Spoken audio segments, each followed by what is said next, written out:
So now let's go over the GE pattern for the California State Universities. So obviously general education is something that is required of all students who earn a college education. And one of the myths is just go to the JC for 2 years and do your general ed. And of course, as you're learning, that's not what the four-year universities want you to have done. So in the majority of cases, general education does not have to be done in order to transfer. However, it does need to be done to earn an associate's degree as well as to earn the bachelor's degree. So you can earn or complete that general education while you're at SRJC. You can apply the coursework that is needed for your major prep coursework, to the general education sheet as well. So we'll talk about that as we go in here. So let's go ahead and look at the Transfer Center website. So here under the transfer process, you can click on General Education. And once you do that, you'll see the various patterns for general ed.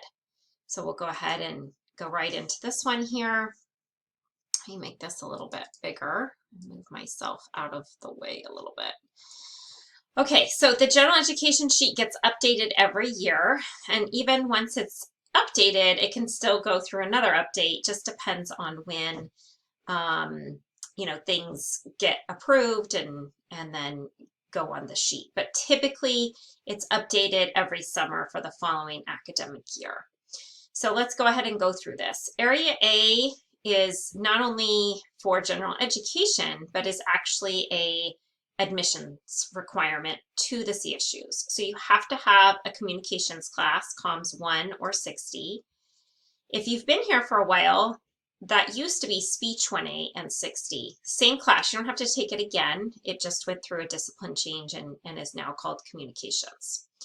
Then you have A2 is your written communication, so you could either take English 1A or ESL 10. And then you have critical thinking. So Comms 3 or 9, English 5, philosophy 3 or 5. So you would need one of those. Okay, so those have to be done for admissions along with B4, which is your math. So math is determined by your major. And if your major doesn't have a particular math requirement, let's say you're an English major, they don't care what math you take, then you can take any of the maths. It doesn't matter. You just need to have it done for admissions as well as to complete general education. So area B here is your scientific inquiry and quantitative reasoning. And so you need 9 units in this area. You need 1 physical science and 1 life science, and one of those needs a lab. So not both of them, just one of them. So if in the physical science you take astronomy 3 and then you take astronomy 3L, that's the lab. Then in the life sciences, you don't have to take a lab. You can take just Anthro 1 without the lab. If your major requires, let's say, Bio 10, say you're a psych major, you could take either Bio 10 or Bio 16 as a psych major. Then again, you can come up to the physical sciences and take Meteorology 10. You do not have to take the lab. So some of the labs are separate. So you would, if you were going to take astronomy, you could register for astronomy 3, that's the lecture, and then you would register for 1 unit astronomy 3L, that's the lab. It can be taught by 2 different instructors, it's 2 different grades, astronomy 3 is 3 units, astronomy 3L is 1 unit. The classes that have the asterisks incorporated into the number, like this one, Bio 10, the lab is part of the class. And so it's not a separate grade. This is a 4-unit class that includes a lecture as, a lab as a component of the class. Okay, so that's the difference with those. You could take astronomy 3 in the fall and do astronomy 3L in the spring. Okay, you can't take 3L by itself. You either have to be registered in astronomy 3 or you've already completed it and passed it. And then there's math. We've already talked about that. Area C is 9 units, so you need 1 class from the arts, 1 class from the humanities, and the 3rd from either section. Okay, so you get to choose. Do you want to do another arts? Do you want to do another humanities? If you're that English major, you're going to have a bunch of English classes to do, so that's going to count as your C2 and your C3. And then you would come up here and do an arts class.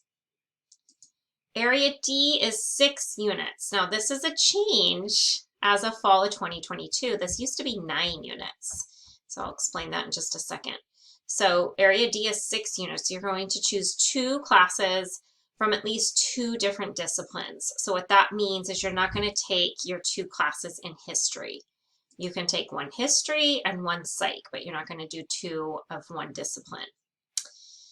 Then you have area E, which is lifelong learning and self-development. So that's 1 class. And then you have area F. So area F is new. It's a new CSU graduation requirement, and they've tacked it on to the general education. And so this went into effect last fall for CSUs, but the community colleges didn't have enough time to get it on their sheet, so it went into effect as of fall of 2022. So these are the ethnic study courses that are currently available at SRJC. So if you take one of those classes, it will cover that. We have others that we have applied to fit into this section, so we're waiting to hear back. So it used to be area D was 9 units and area F, ethnic studies, did not exist.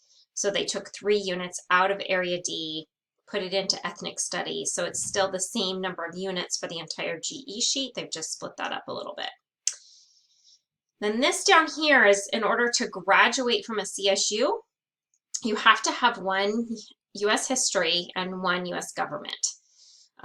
And so these are the US history classes that you can choose from, and then you have Poli-Sci 1.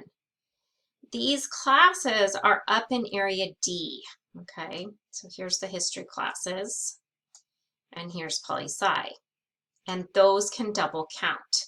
So if you take those as your 6 units for area D, it will meet the graduation requirement for the CSU for the US history and the government. You're good.